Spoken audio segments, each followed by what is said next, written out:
नमस्कार। सनम न्यूज में आपका स्वागत है। आइए देखते हैं सबसे पहले आज के हेडलाइंस।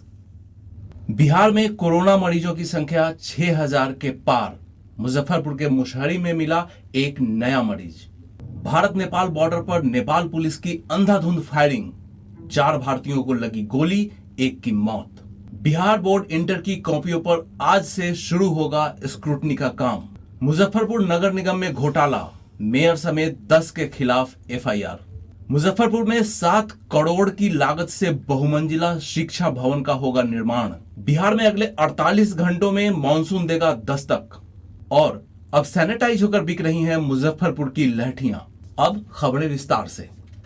स्वास्थ्य विभाग द्वारा जारी आज की पहली रिपोर्ट के अनुसार बिहार में 95 नए कोरोना मरीज मिलने से राज्य में कुल कोरोना मरीजों की संख्या बढ़कर 6043 हो गई, जिसमें 3086 मरीज स्वस्थ होकर घर जा चुके हैं।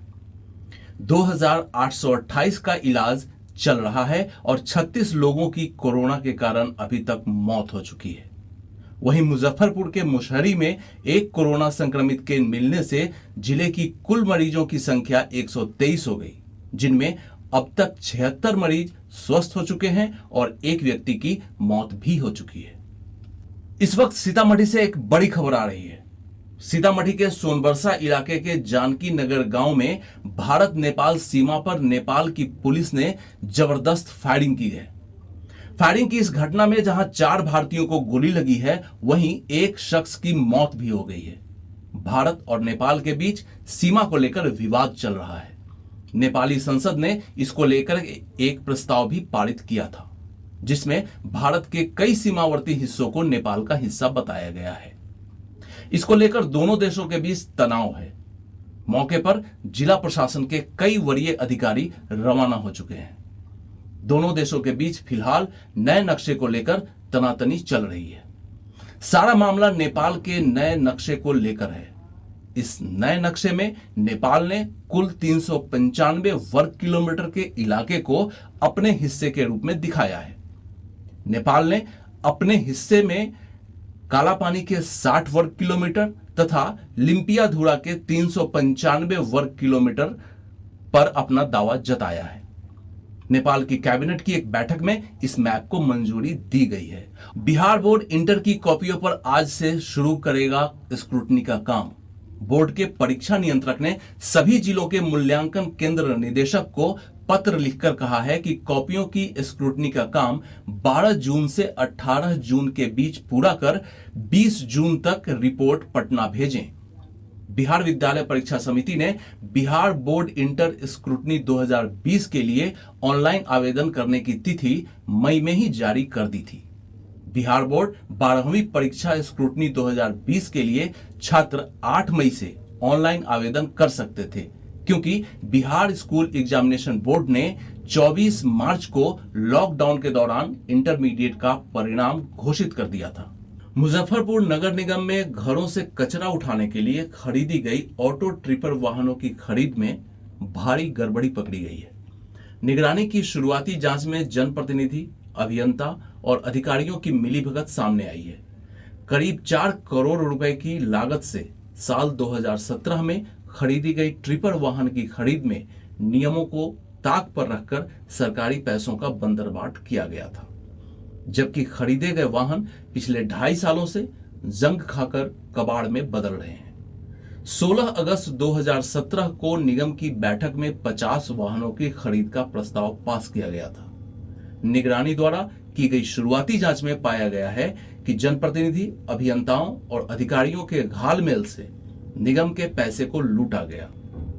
निगरानी की जांच में फिलहाल 10 लोगों के खिलाफ प्राथमिकी दर्ज की गई है, जिनमें मुजफ्फरपुर के मेयर सुरेश कुमार, तत्कालीन नगर आयुक्त रमेश रंजन, प्रभारी नगर आयुक्त रंगनाथ चौधरी, कार्यपालक अभियंता बिंदा सिंह, सहायक अभियंता महेंद्र सिंह, सहायक अभियंता नंद किशोर ओझा, कनीय अभियंता मोहम्मद कयामुद्दीन अंसारी, कनीय अभियंता प्रमोद कुमार, कनीय अभियंता भरत राज चौधरी और Maurya motors private limited Pataliputra Patna शामिल है। जांच में पाया गया कि 16 अगस्त 2017 को निगम बोर्ड की बैठक हुई, 9 सितंबर को टेंडर आमंत्रण की सूचना निर्गत हुई, जबकि मेयर का हस्ताक्षर बोर्ड द्वारा पारित प्रस्ताव पर 25 सितंबर को हुआ।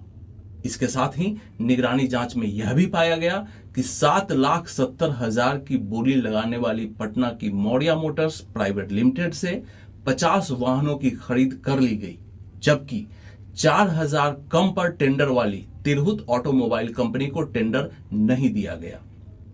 इस मामले में मेयर सुरेश कुमार कोर्ट से जमानत पर हैं और खुद को निर्दोष बताया है, जबकि तत्कालीन नगर आयुक्त रंगनाथ चौधरी सेवानिवृत्त हो चुके हैं। दूसरे नगर आयुक्त रमेश रंजन सचिव स्तर के पद पर आसीन हैं। चार्जशीट दायर करने की सुगबुगाहट के साथ ही मेयर के विरोधी खेमे में पार्षदों ने मेयर के इस्तीफे की मांग करना शुरू कर दिया है। अब मुजफ्फरपुर में शिक्षा विभाग के सभी कार्यालय एक ही भवन से संचालित किए जाएंगे।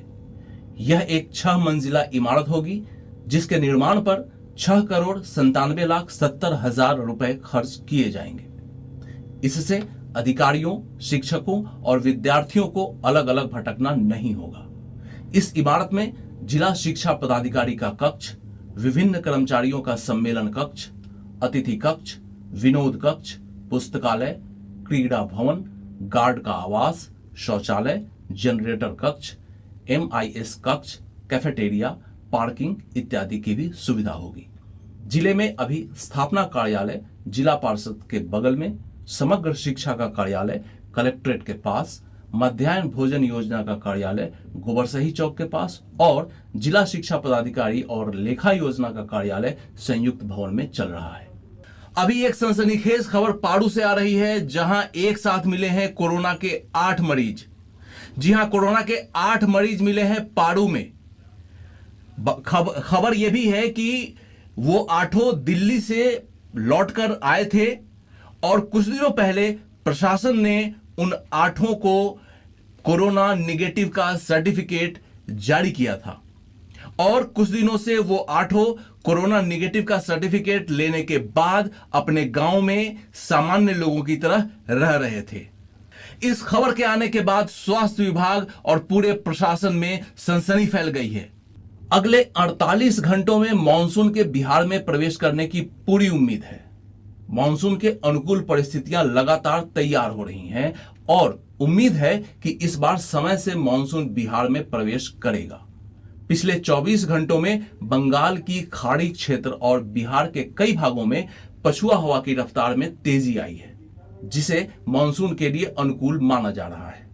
राज्य में कई जगह पर आंशिक बादल छाए रहने की वजह से तापमान में भी काफी गिरावट दर्ज की गई। कोरोना का असर मुजफ्फरपुर के लहठी निर्माण और इसके व्यवसाय पर भी पड़ा है। 2.5 महीने के लॉकडाउन के बाद बीते 10 दिनों से काम शुरू हुआ है।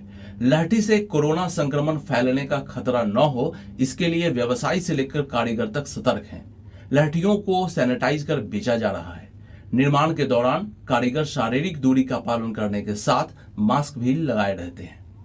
सैनिटाइज करने के लिए बड़े कारोबारियों ने स्प्रे मशीन लगाई है, तो छोटे कारोबारी बोतल से ही सैनिटाइज कर रहे हैं। लहठी के सैंपल भी सैनिटाइज किए जा रहे हैं। निर्माण के बाद पैकिंग के पूर्व और पैकिंग के बाद लहठियों को सैनिटाइज किया जा रहा है। इस्लामपुर मंडी में प्रतिमाह 4 करोड़ तक का कारोबार होता था। कारोबारी विवेक कुमार ने बताया कि लॉकडाउन के चलते 2.5 महीने तक मंडी बंद रहने से तकरीबन 10 करोड़ की लहठियां बर्बाद हो चुकी हैं। तो आज इतना ही, कल फिर होगी मुलाकात। तब तक के लिए मुझे दीजिए इजाजत।